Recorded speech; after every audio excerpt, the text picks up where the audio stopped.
A warm welcome to everybody joining the webinar today. We are absolutely delighted that so many of you are able to join in, to dial in with us today. And the Lung Cancer Policy Network are so pleased to be hosting this webinar in partnership with the Asia Pacific Coalition Against Lung Cancer. We have a really packed agenda and so many interesting speakers. So I'm going to share some very quick housekeeping before we kick off properly.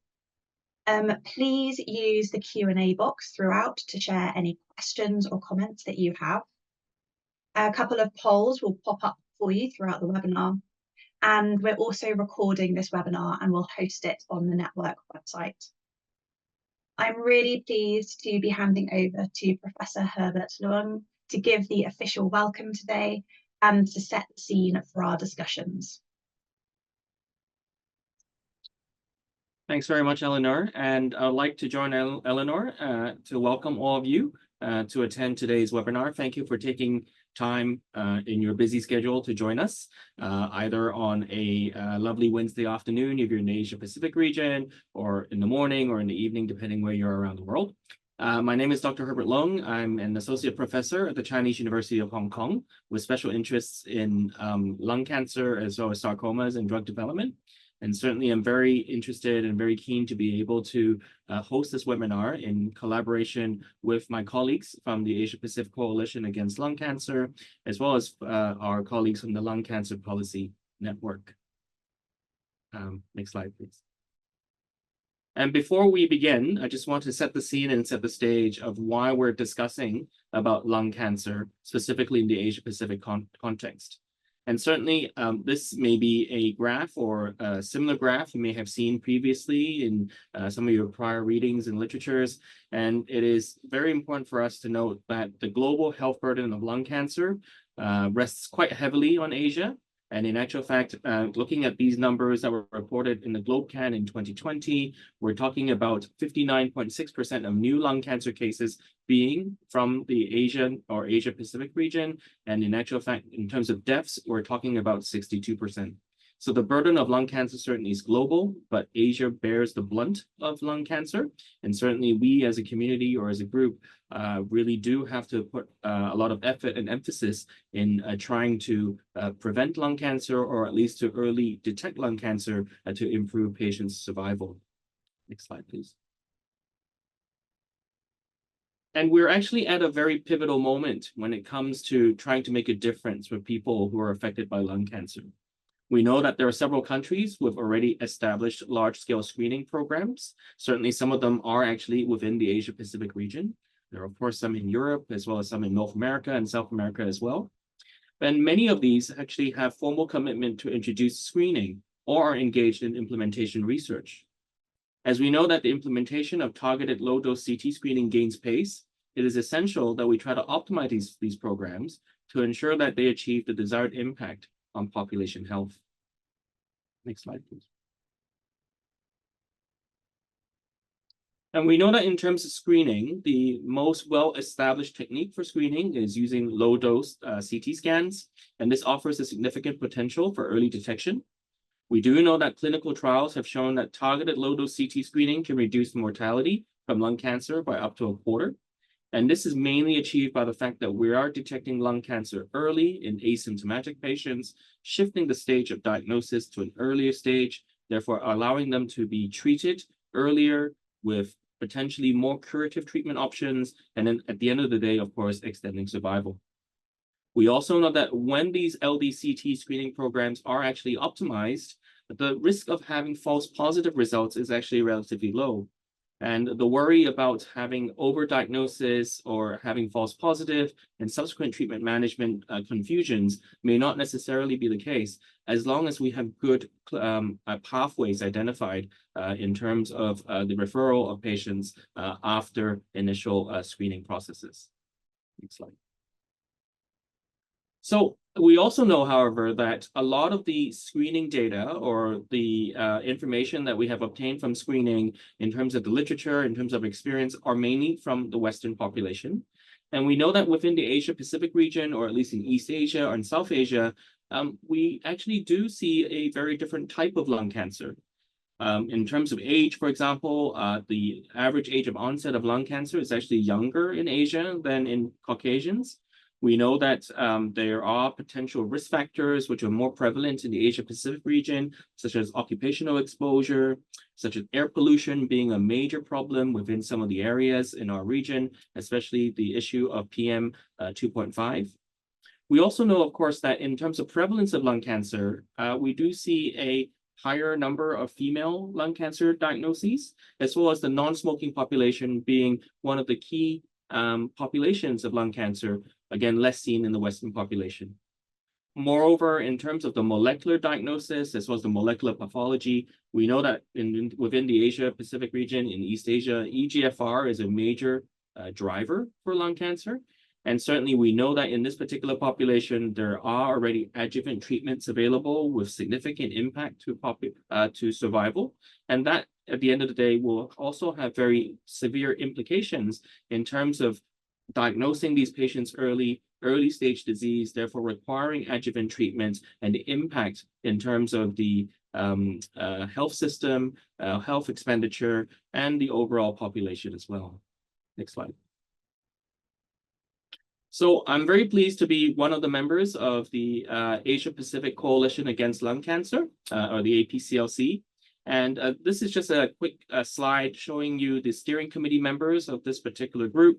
I'm one of the co-chairs together with Dr. Sivanti Lemay, as well as Dr. Daniel Tan. And our other members are also here within this slide as well. As you can see, we have representation from across the Asia-Pacific region, as south as Australia, as north as Korea and Japan, and essentially as west as India. And each of us are very dedicated physicians with particular interest in lung cancer, as well as screening and early diagnosis. And what we're really trying to do is to assemble ourselves as a group of experts in order to improve the areas of research and advocacy in epidemiology, health economy, as well as public policy. Next slide, please. And for today's webinar, we're very happy to be able to invite experts from 4 different areas within the Asia-Pacific region. And each of these regions are at different time points and different experiences in terms of implementation of lung cancer screening. And to begin with, we'll actually have Ms. Katrina Anderson, who's the director of the Lung and Pancreatic Initiatives of Cancer Australia, who actually leads the Cancer Australia's implementation of clinical pillar of the National Lung Cancer Screening Program, including developing program guidelines, information, as well as some workforce educational materials. She will be able to highlight to us the current status of lung cancer screening implementation in Australia. We also have Dr. Young-Mo Kim, who is a pulmonologist at the Seoul National University, and is currently an assistant professor in the Seoul National University College of Medicine. He has quite a lot of research as well as clinical interests, specifically in risk reduction and screening, early detection, as well as prompt diagnosis and staging of lung cancer. And he's actually also one of the co-founding members of the APCLC. We also have Dr. Gillian Lai, who's a consultant medical oncologist at the National Cancer Center Singapore, subspecializing in thoracic, as well as head and neck and genital urinary cancers. She's currently leads the Lung Cancer Consortium Singapore, or LCCS, and is also the chairperson of the Sing Health Lung Center Pulmonary Nodule Work Group. And she'll be able to give us an overview of the current lung cancer screening efforts that's taking place in Singapore. Lastly, we also have my co-chair of APCLC, Dr. Sivanti Lemay, who is actually the current director of medical and precision oncology, as well as the director of clinical and translational oncology and research at the Sir H.N. Reliance Foundation Hospital in India. And she will be able to highlight to us some of the current challenges and efforts of trying to implement lung cancer screening in India, such a vast country of huge geographical as well as diverse populations. Next slide, please.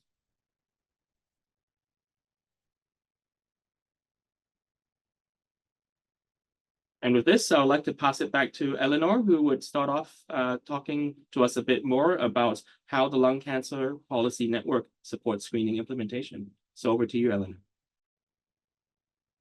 Great. Thank you so much, Herbert, for that introduction and for setting the scene and for giving us a flavour of what we're going to be hearing from the fantastic speakers that we have lined up today. I'm going to briefly talk about some of the work that the Lung Cancer Policy Network has done to support lung cancer screening implementation, and just give you a little bit of background about the network itself as well. I am part of the Secretariat team that supports the network, and very happy to answer any questions or give more information if there's anything else you'd like to know. So next slide, please.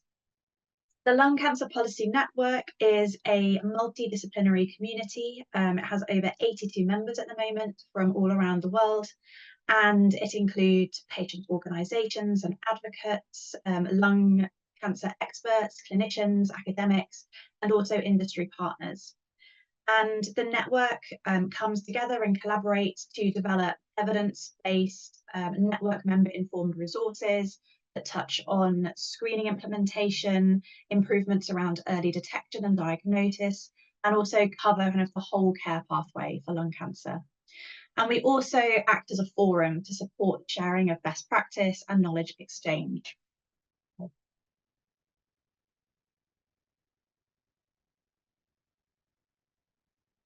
So one of the key outputs of the network is our framework to support LDCT screening implementation. And we've developed this to support those planning screening to take a health systems approach. So really to enable people to assess the health system readiness for screening and use that to inform optimal implementation.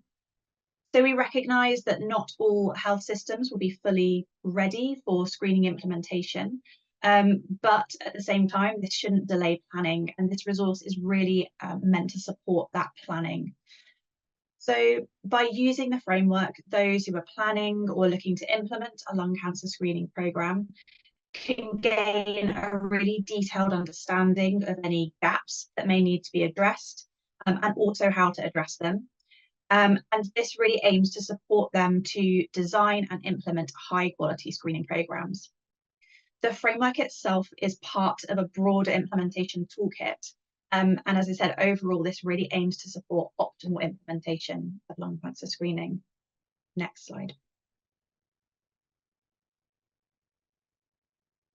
So the framework is structured across 6 key domains, and these aim to give a very comprehensive assessment of the key requirements for a high quality and effective screening programme. The 6 domains are outlined on the slide, and each of these domains is designed to help those applying the framework to assess what are those key planning requirements relevant to that individual health system. For example, the framework will enable you to review and assess the governance requirements, the kind of workforce and technical capacity requirements, the infrastructure that might be needed in a country or region. It can also guide the development of screening eligibility and recruitment mechanisms, kind of inform how screening is delivered, looking at potentially centralised, mobile or hybrid screening. And it also includes a section that is focused on data monitoring and quality assurance. So it's very comprehensive and contains a whole series of metrics that look at each of these 6 domains in detail. Next slide, please. So coming back to the toolkit, which I mentioned that the framework is one component of, the network has developed an online toolkit. It sits on the Lung Cancer Policy Network's website, and it's organised by the 6 framework domains, again, to really support people with the application of the framework, and also to kind of delve in more detail into the sections that are particularly relevant to that location's needs, context or interest. So you can download the implementation framework from the online toolkit as a Word document, and there are also a whole series of accompanying tables and templates that can be downloaded as well.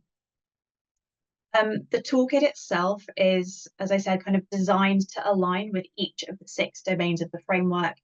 And in each section of the toolkit, you can find other resources such as expert perspective videos, which feature network members sharing their experiences of implementation in different settings and some of the key considerations that they think others may want to bear in mind. There are reference tables, editable templates that align with different domains of the framework. And there's also a library of supplementary resources. So this includes screening guidance, publications, reports on lung cancer screening and implementation as well. The framework contains a series of questions, as well as the links to all of the tables that I just mentioned, and users can work through the framework in any order that they want, answering the questions, capturing the information in the document. And again, overall, this kind of aims to really support that robust review of what is required to support the setup and development of screening. Next slide. So overall, the intention of the network is that the framework supports implementation of robust, high-quality lung cancer screening programs that support that improvement of outcomes from lung cancer. By applying the framework, you can understand the readiness for implementation and generate a detailed plan to guide that implementation, understanding where within the health system gaps may exist, and also how those could be addressed. And this enables you to identify specific policy requirements, which can in turn inform policy engagement activities and also advocacy for a screening programme. In the next section of the webinar, we're going to be hearing about screening in different locations. And I'm really pleased to hand over first to Katrina Anderson, who is going to talk to us about the situation in Australia at the moment. So thank you, Katrina. Thanks, Eleanor.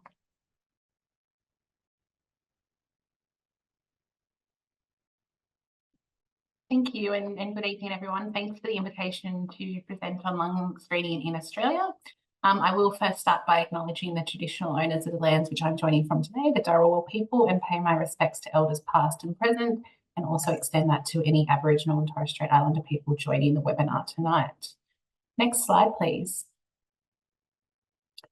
So Australia's journey to a lung cancer screening program first commenced back in 2019 with the Lung Cancer Screening Inquiry. So the inquiry really focused on looking at the evidence for screening. We also undertook a cost effectiveness evaluation and designed what a lung cancer screening program might look like for Australia, and that included designing a screening and assessment pathway.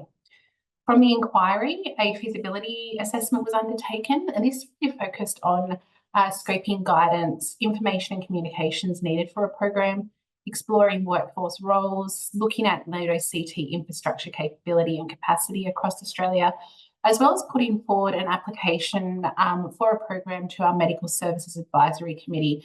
This committee appraises new medical services proposed for public funding and then provides advice to government on whether a new medical service should be publicly funded. In October 2022, MSAC supported the application for a lung cancer screening program, and this support plus the lung cancer screening inquiry and the feasibility work informed the government's decision to implement a national lung cancer screening program in Australia. Next slide, please. So this slide provides context around lung cancer in Australia and the potential challenges and opportunities for a program. So lung cancer is the leading cause of cancer death. The majority of lung cancer is diagnosed at an advanced stage and has poorer survival compared to other cancers. Lung cancer also disproportionately impacts priority population groups in Australia, including Aboriginal and Torres Strait Islander people, and those living in rural and regional and remote areas of Australia. And these groups are also more likely to smoke daily. Next slide, please. So the National Lung Cancer Screening Program was announced in our 2023-24 budget. The program aims to achieve better health outcomes for Australians by detecting lung cancer early and reducing deaths from lung cancer. The program is being designed and implemented by the Department of Health and Aged Care in partnership with Cancer Australia and NACCHO, which is the National Aboriginal Community Controlled Health Organisation. In terms of who will be eligible for the program in Australia, in line with MSAC's advice, the program will involve low-dose CT scans every 2 years for those who are aged between 50 and 70 years and who have no signs suggestive of signs or symptoms suggestive of lung cancer. And individuals have to have a history of at least 30 pack year of cigarette smoking and are still smoking, or have a history of at least 30 pack years of cigarette smoking and have quit within the past 10 years. Next slide. So central to the program is the screening and assessment pathway, which really maps the participant journey through the program from eligibility, screening, assessment, and then referral into existing diagnostic and treatment pathways. Primary care practitioners play a critical role across the screening and assessment pathway, particularly for recruitment and eligibility eligibility assessment of participants, of potential participants. For those who are eligible, they will be invited for a low-dose CT scan, and the program will use existing fixed low-dose CT infrastructure as well as mobile screening. And then based on the results of the low-dose CT scans, participants will be classified into different risk profiles based on a nodule management protocol, and this will determine their journey through the screening and assessment pathway. The nodule management protocol that we're using combines PanCan and LungRADS. So using PanCan for baseline scans and LungRADS for subsequent scans, and this was supported by MSAC in our application. And importantly, we have integrated smoking cessation advice and support across the screening and assessment pathway. Next slide. So this really gives a summary of the work underway to design and implement the National Lung Cancer Screening Program with 7 pillars of work, which you can see on the slide. All of these are underpinned by program governance and stakeholder consultation. So for the program design and implementation, we have 2 key governance groups. The first is a program advisory group, which is an intergovernmental body with representation and membership from all jurisdictions to provide policy and program advice on implementation. And we then have an expert advisory committee, which is a multidisciplinary advisory group providing expert advice to inform program design and development. And I'll now just go through each of those pillars in a bit more detail. Next slide. So our first pillar is focused on partnerships. So as I highlighted before, we know that there are several groups of Australians who are disproportionately impacted by lung cancer. So the program is being co-designed in a partnership with NACCHO and Cancer Australia. And NACCHO is engaging with Aboriginal and Torres Strait Islander people and communities to determine the most appropriate implementation strategies, to co-design program materials, and to also provide funding to maximise community participation, and overall ensuring that the program is equitable, accessible and culturally safe for Aboriginal and Torres Strait Islander people. The department has also partnered with the Lung Foundation Australia to lead work to provide recommendations on how to remove barriers and enhance access to screening for other priority population groups. Next slide. Our second area is around access. So access to health services in Australia can be more challenging the more remote people are. And we know that smoking from the earlier slide, there is greater incidence of smoking in rural and remote areas. Access to CT services can also be limited in rural and remote communities. So Heart of Australia has been commissioned to deliver mobile cancer screening services for rural and remote communities across Australia. We're also, as part of that, considering how to support patients in accessing patients in rural and remote areas in accessing either fixed or mobile CT services. Next slide. So importantly for Australia, the Heart of Australia trucks have the capacity to deliver services to communities with unsealed roads, and the CT machines are battery operated. Mobile screening routes are currently being designed, and that's through a consultation process with jurisdictions, NACCHO and Heart of Australia. And the department are also assessing with states the logistical and operational constraints to identify areas of greatest need for delivery of mobile screening services. Next slide. So our third pillar is focused on clinical work. So Cancer Australia is developing various materials and resources for clinicians and participants for the program. So program guidelines are being developed which will support clinicians and other health professionals in their role in the program and will help them manage the participant journey through the pathway. The guidelines will cover all steps of the pathway and provide recommendations and practice points. Excuse me. We're also developing shared decision-making materials which are being co-designed to support both health professionals and participants undertake conversations and make an informed decision to participate in lung cancer screening program. We're also working closely with the radiology sector to develop a structured radiology report template and education materials specific to the radiology workforce aligned with the nodule management protocol.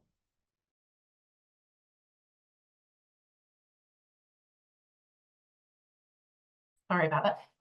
We're also developing a suite of information resources for participants and workforce groups, as well as workforce-specific education materials to increase awareness and understanding of the program. Cancer Australia is also working in partnership with the department and AHW on program quality assurance and data governance, including developing program KPIs, frameworks, and establishing data linkage to support the program and future monitoring and evaluation. And we do have funding for program-specific research activities in the future. So our fourth pillar of work is around MDS items. So the department is creating 2 new mandatory bulk billing items for the low-dose CT scans in the program. And this will mean that participants don't have any out-of-pocket costs for the low-dose CT scan. Next slide. So the National Cancer Screening Register is our 5th pillar of work. The register is currently used for Australia's bowel and cervical screening programs, and the NCSR is being expanded to include the new lung cancer screening program. So it will provide program information and reminders to participants and healthcare providers and ensure that people are on the right screening journey. Radiologists will need to report the low-dose CT scan results using the structured radiology report to the NCSR. And this is at the moment being made an automated process with the NCSR being integrated into radiology information systems. And the radiology report will inform the participant pathway and trigger the correct reminders and follow-ups through the NCSR. Next slide. So our 6th area of work is around legislation, and related to the NCSR is the amendment to the NCSR Act to include a lung cancer screening program.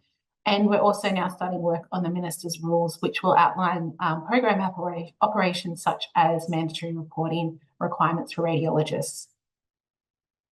Next slide, please. So our final stream of work is communications. So along with the workforce along with workforce and participant information and education, a national communication strategy will promote the program, including how to access it and also provide relevant support resources. So that will include support for smoking cessation. NACCHO and the department will work with Aboriginal and Torres Strait Islander people and other priority populations to develop tailored communications and community-led activities to support participation in the program. And there is a dedicated website on the program, and the next slide has a QR code which will take you to that website for further information. Thank you.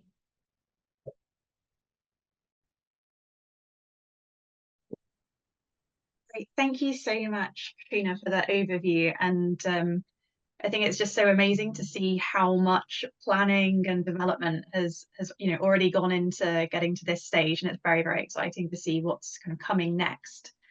There's a couple of questions that I wanted to ask.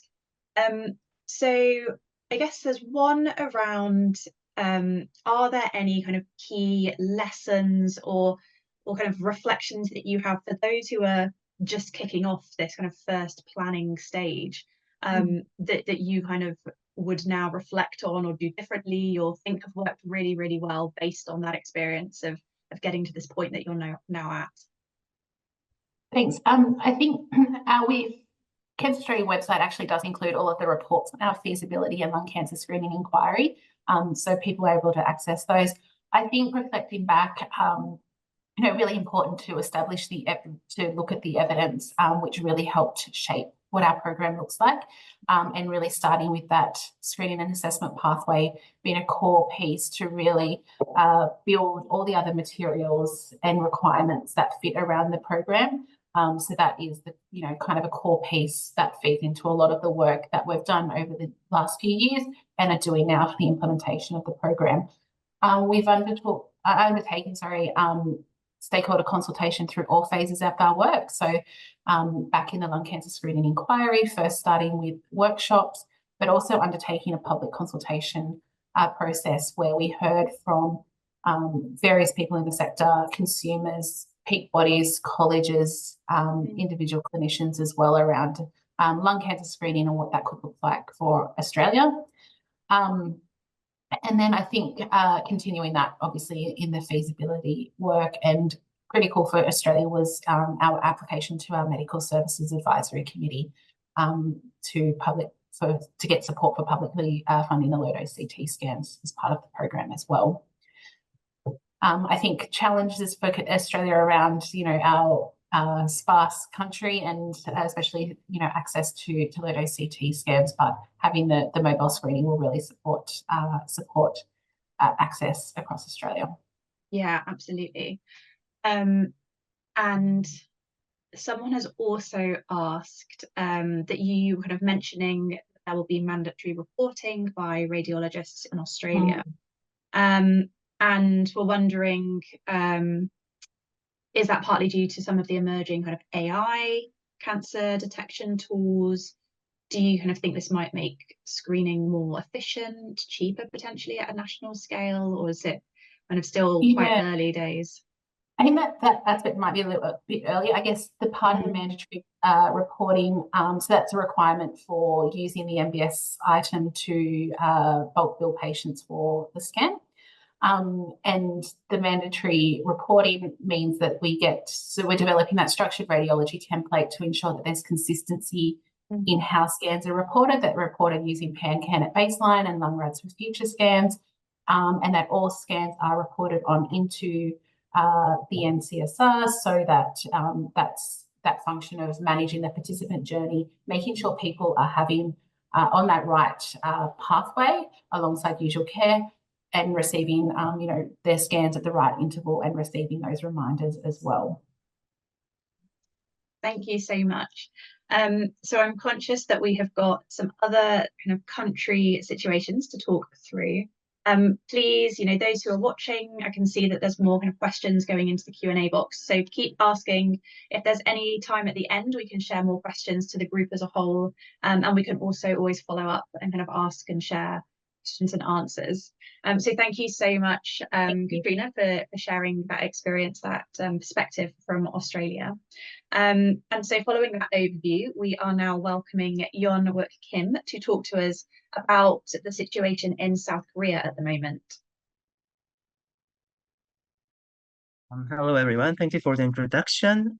First of all, it's a great honor to speak at this webinar, which seeks and supports global collaboration against lung cancer. And I am especially excited to share our journey of the National Lung Cancer Screening Program in Korea.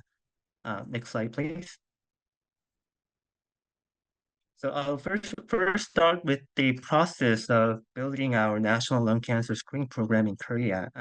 After the publication of the LLST trial and after the accumulation of evidence supporting lung cancer screening, in 2015, related academic societies, including the Korean Association for Lung Cancer, Korean Academy of Tuberculosis and Respiratory Disease, Korean Society of Radiology, Family Medicine, and Society for Preventive Medicine, proposed the need of a national cancer screening program.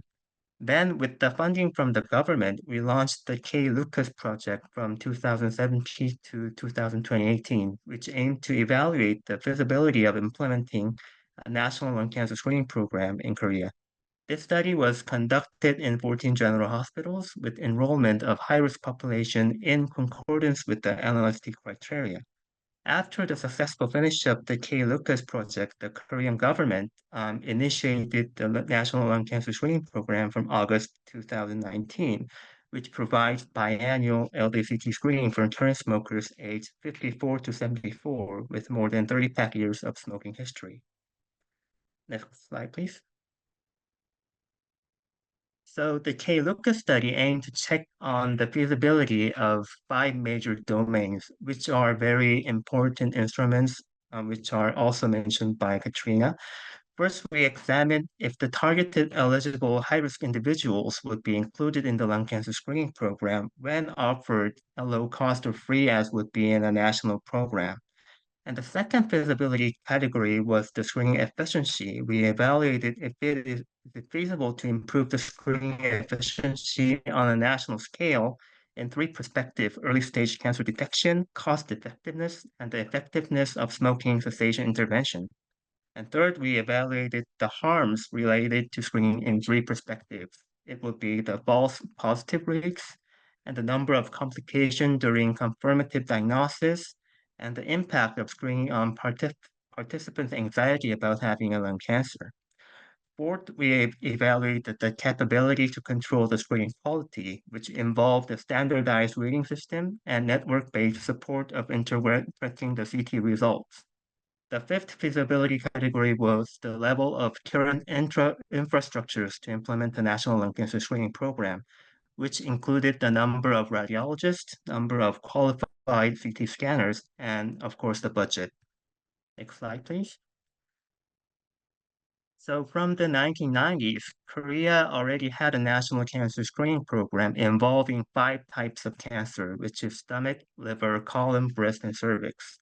And after checking the feasibility with the K. Lucas project, the Korean government officially added lung cancer in this national cancer screening program, with providing a biannual low-dose CT scan for high-risk individuals. So adding it as a domain on a pre-existing national screening program made the whole process more simple and centralized. Next slide, please. So for enrollment, Korea comprises a single-payer national health system which provides biannual health screening for all citizens aged over 40 years. And this program actually includes a questionnaire on smoking habits, and this data is integrated into a central database. So after checking the central database for smoking history, eligible candidates are invited to participate in the national screening program. And in parallel with LDCT screening, mandatory smoking cessation counseling is provided to all current smokers. Next slide, please. So for quality control, all low-dose CT scans are uploaded and stored in a central network-based cloud system, which provides a computer-aided detection program to aid reporting the results. And in addition, there are also regional quality control centers that manage the quality of each screening center and provide relevant education. Next slide, please.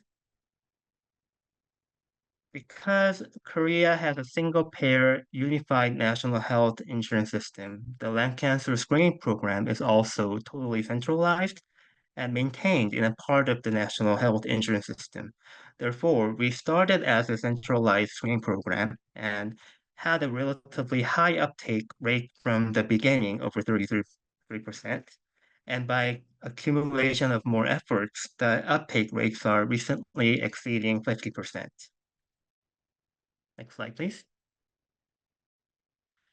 So our challenges we had were first convincing the government and investigating good methods for selecting and recruiting high-risk individuals, and specific training of radiologists and quality control, of course, with optimizing screening intervals. And by addressing these challenges, we had opportunities to accumulate evidence supporting the benefit of lung cancer screening and increase governmental interest and various collaboration and communications. So the key lessons learned would be that for a screening program, politics do matter, and collaborative efforts is the key to move forward. Thank you for your attention, and I will be happy to answer any questions. Great, thank you so much for that overview as well. And I really liked the diagram you showed of those 5 different domains. And I thought that was just a really clear overview of the different considerations that you used to build the kind of supportive case and evidence base for screening. One of the things I wondered if you could give us a bit more information about was about uptake. So you talked about the fact that the uptake for screening has been increasing year on year. And you talked about some of the efforts that you've taken to increase that uptake. So could you give us a little bit more information about some of the things that have worked, and also maybe if there's anything that didn't work so well in terms of uptake? Yeah, so the thing we learned is that this high-risk population with a intensive smoking history are actually the groups actually that have the less interest in their health. Maybe obviously they are still smoking, so we had to promote a lot about this screening program. And the first thing was that they can get a LACT scan for free because Korea has a high accessibility to medical facilities, and to get a CT scan it's not that hard, but it costs you. So the thing that it's involved in a national screening program and you can get it for free was a good promotion point. And then we put more efforts to like actually recruit patients to actually do the screen scan and call them, and those kind of works from the government and the National Cancer Center of Korea actually have worked well. And in parallel, we try to promote the involving evolving evidence of the effect of lung cancer screening, that it can really work and it can really save lives. And advertisements from some cases from maybe celebrities or maybe some famous cases that help to disseminate the effect of lung cancer screening. I think those kind of efforts worked. Great, thank you. That's definitely some nice ideas that others could use in their own settings. Another question about uptake. There's quite a lot of interest in this in the chat. So someone said that the uptake seems quite high, but the overall number seems quite low, and wanted to know, is the eligible population quite small in South Korea, or is this a portion of the eligible population? Kind of what is the context for those numbers? So the eligible population would seem relatively small because Korea has a narrowed down screening criteria. Actually, compared with the even with the NLST and even with the recent recommended criteria by the USPSTF or other modeling criteria, because the major issue was the budget that the government want to put on the screening program. So the government actually started with a very narrow criteria, and then they wanted to expand it after the evidence accumulates that this program actually works. So that's why I think the eligibility criteria would be the reason why whole population would seem kind of small. Thank you. That's really useful context. Thanks so much. I'm now going to invite our final speaker, Sawante Lima, who is going to share her experience of screening in India. Thank you, Eleanor. And thank you, Lung Cancer Policy Network. Huge appreciation for the work that you're doing, and hope that we will be able to take this help and also the inspiration from many other speakers and who have just presented, where the lung cancer screening program is much more mature. We are just starting. So you will see from my presentation that we are actually just getting started. We are inspired by the work that people have done, and actually feel fortunate to have a little bit of a roadmap to walk on. But essentially, for such a large nation, we have not done much in terms of screening, and this is the need of the hour. Next slide, please. Next slide. So Herbert spoke on this, and I was actually struck by the green when I moved to India from having a 20-year stint in the US. I realized that I was dealing with a very different disease when I came back to India. When we think about lung cancer, the amount of lung cancer that we deal with in the West is actually quite small in comparison to what we are seeing here. And Asia Pacific definitely leads in terms of the incidence. And look at the mortality, it's exactly identical. And so there is a huge room for improvement in terms of early diagnosis, changing outcomes, and being able to bring a paradigm shift in the management of lung cancer. Next slide, please. India is no exception. We have lung cancer as one of the leading causes of mortality, cancer-related mortality in the country. And largely it is associated with smoking, but we also know that Asia Pacific has a differential presentation of lung cancer. And we see significant percentage of lung cancer, especially adenocarcinomas, in non-smokers. Next slide, please. So we have to think about, I think this is getting repeated. We'll just go to the next slide. Yes. So we have to think about family history. We have to think about non-smokers having lung cancer, and we need to figure out strategies to risk identify our patients.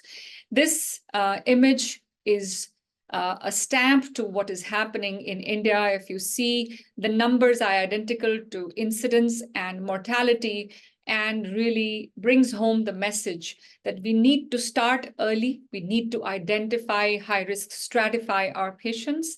And such efforts are underway in one of our towns, just by the identification and realization of the fact that most lung cancers are getting diagnosed in advanced stages. And so just the pitch to enhance awareness and have the patients present to their primary caregivers or their oncologists as soon as they start presenting with symptoms has moved the needle a little bit. You can see it from the right-hand side image, but not enough in terms of the change, annual percentage change that is being noted in different cities.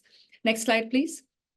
So what is the lung cancer that we deal with in India? And this is one of the seminal papers by the Tata Memorial Hospital team, where you see large proportions of lung cancer having driver mutation positive disease. Even squamous cell carcinoma in the right side upper pie chart, you can see has significant percentage of driver mutation positive lung cancer. And this represents non-smokers lung cancer. So extremely important for us to identify this cohort of lung cancer and make sure we are capturing them as we do our high-risk identification and high-risk stratification.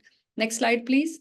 So yes, we have, with different nations, we saw a lot of policies play out where good capture is happening for smokers. But I think we are really in the dark as to how we capture our non-smokers. And so what is the status of lung cancer screening in India? I was in a recent patient advocacy webinar where one of the senior patient advocates actually voiced that there is zero screening happening in lung cancer in India. And I wouldn't put it down as zero, but literally we are really starting. So there is no organized lung cancer screening effort in India yet. Today's talks were really inspiring. I'm better informed now, and I think that's how we have to begin. There are some private healthcare institutions, some corporate hospitals that are offering low-dose CT scans. There's lack of awareness. There's also this sheer fear that if I go and screen and I get diagnosed, I will be labeled as lung cancer. And so that is the stigma that we live with. And of course, the barriers to screening in a resource-limited country but obviously high cost, lack of awareness, and insufficiently trained healthcare personnel, lack of proper screening centers and screening instruments, especially when it comes to low-dose CT scan. Next slide, please.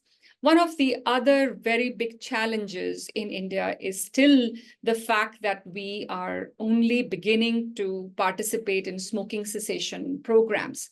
So even for the lung cancer that is caused due to smoking, we are actually just beginning with our NGOs and our national level efforts to bring down the rates of smoking.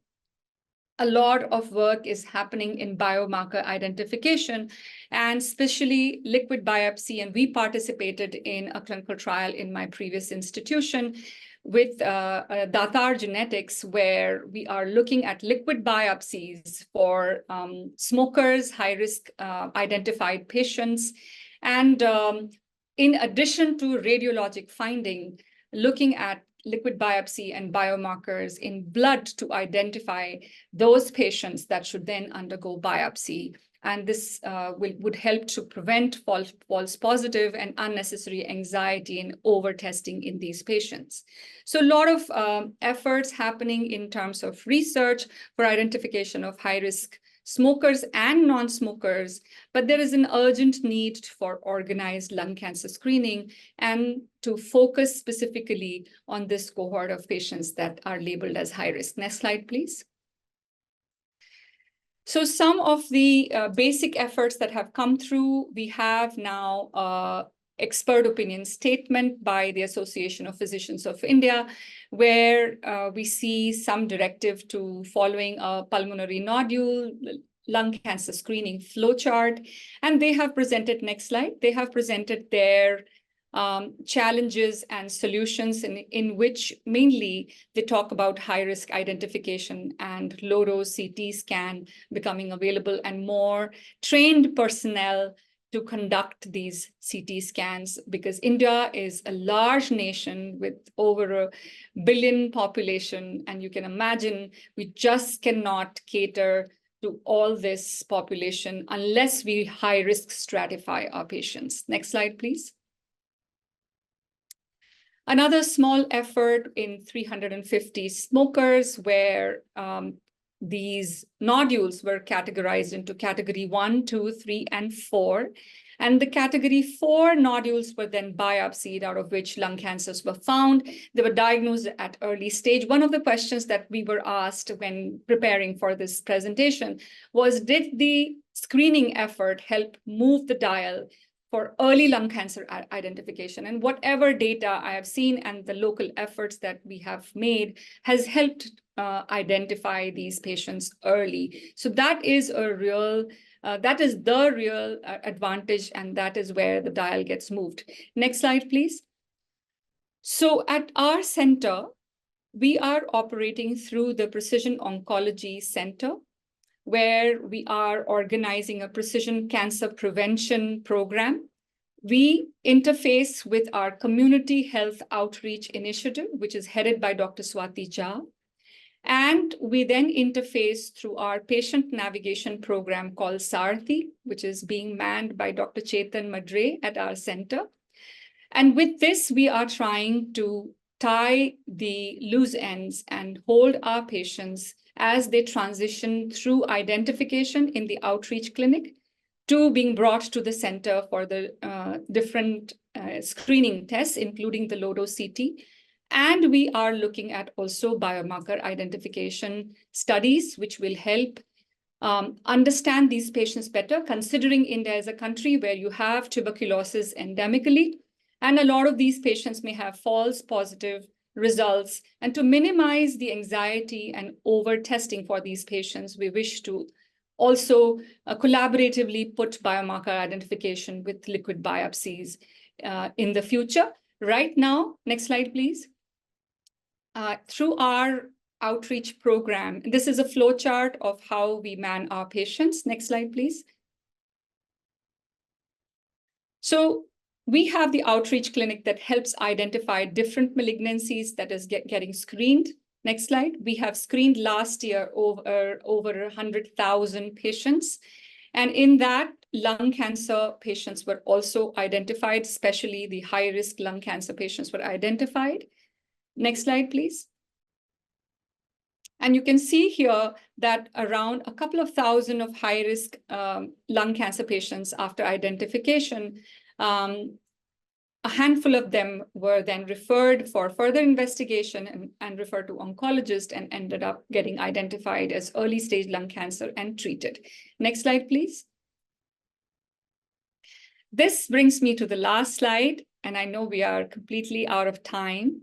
So repeating some of the facts as Dr. Lai just outlined in her presentation, I think high-risk stratification is the name of the game, especially in a resource country like India.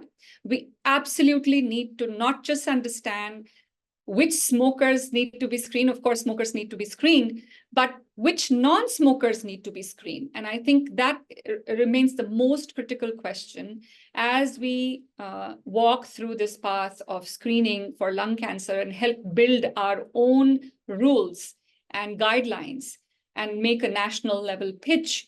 I think the resource utilization would be most comprehensive and impactful if we are able to understand the stratification of non-smokers with family history, with areas of high pollution, exposure, and also combine it with liquid biopsy, where biomarker identification will minimize the utilization of additional resources and also the morbidity to the patient by extra biopsies and anxiety that entails someone when they are found to have a worrisome lung finding. Lung cancer prevention is integral with smoking cessation. Sometimes I also feel challenged because India, many cities have very high AQI. And as I tell my patients to go out for a fresh air, I actually wonder, what am I subjecting them to, or what am I exposing them to? So we have to be lung aware, we have to be breath aware, we have to be screen aware. India as a society does not screen. I welcome everybody's efforts and a community awareness, a community-led awareness to own screening. And I think every organ should be screened with an ownership by the masses. Unless in India, this is owned by the masses, screening will not become prevalent amongst the society, where non-smokers are coming down in large proportions, large percentages with lung cancer. Thank you for giving me this opportunity, and congratulations, Lung Cancer Policy Network, for this wonderful effort. Thank you. Thank you so much, Savanti, for sharing that overview of what's going on in India, and particularly sharing some of the kind of key challenges, but also, you know, the key areas of focus that you see in terms of what the opportunities could be, the huge benefits that could be for the population across India. I'm just going to ask one very quick question which came through from the chat. So a couple of people wanted to understand whether there's any organised screening existing in India, for example, for breast cancer, or whether there's no screening at all. So many individual efforts are happening. When I say individual, I mean institution-driven efforts. So Tata Memorial Hospital has a cancer prevention center, and they have a very large screening program, and numbers are not a problem in India. So when we talk about 100,000, 200,000, 300,000, 500,000 screening, but lung cancer screening efforts are really lacking. So a lot of screening is focused towards breast cancer, cervix cancer, oral cancer, but still the incidence of these cancers are also very high. So whatever we do, we are really lagging. And that's where a national level effort and also an ownership by the masses, I think that's most critical for this effort to be owned by the masses. Unless public wakes up and asks they want to be screened, and it becomes a routine. Have you screened this year? Have I screened this year? Unless we have this question going around in the community, we are still going to lag behind. No institution will be able to force anyone to screen. This has to be owned by the masses. There has to be this degree of awareness. Perfect. Thank you so much for clarifying that for the audience. So I wanted to just extend my thanks to all of the speakers who have shared their knowledge and their experiences with us today. I think those have been such interesting overviews of each country. And also thank you to Herbert for setting the scene so well for us today as well, and giving us that context of lung cancer in the Asia Pacific region. We would love to keep the discussion going with you who are joining online. So do please feel welcome to share any more thoughts or questions that you have via either the short form that will pop up or through the Network Secretariat inbox. We would love to keep speaking with you. This webinar has really laid the foundations for an in-person event that we will be holding at ACLC in October this year. And we'll be continuing these discussions about how to prepare for screening implementation and coming together in person to keep on building opportunities to collaborate and share learning and best practice. So again, if you are going to be attending this conference and you would like to join that workshop, please do register your interest. We would love to speak to you in person. Finally, I wanted to just end by sharing the links to the implementation framework. Please feel welcome to connect with us on our social media channels and to engage and view the other network resources that are all available on the network website. Thank you again to all of those who have made this webinar possible, including our wonderful audience. Thank you for your questions and your engagement.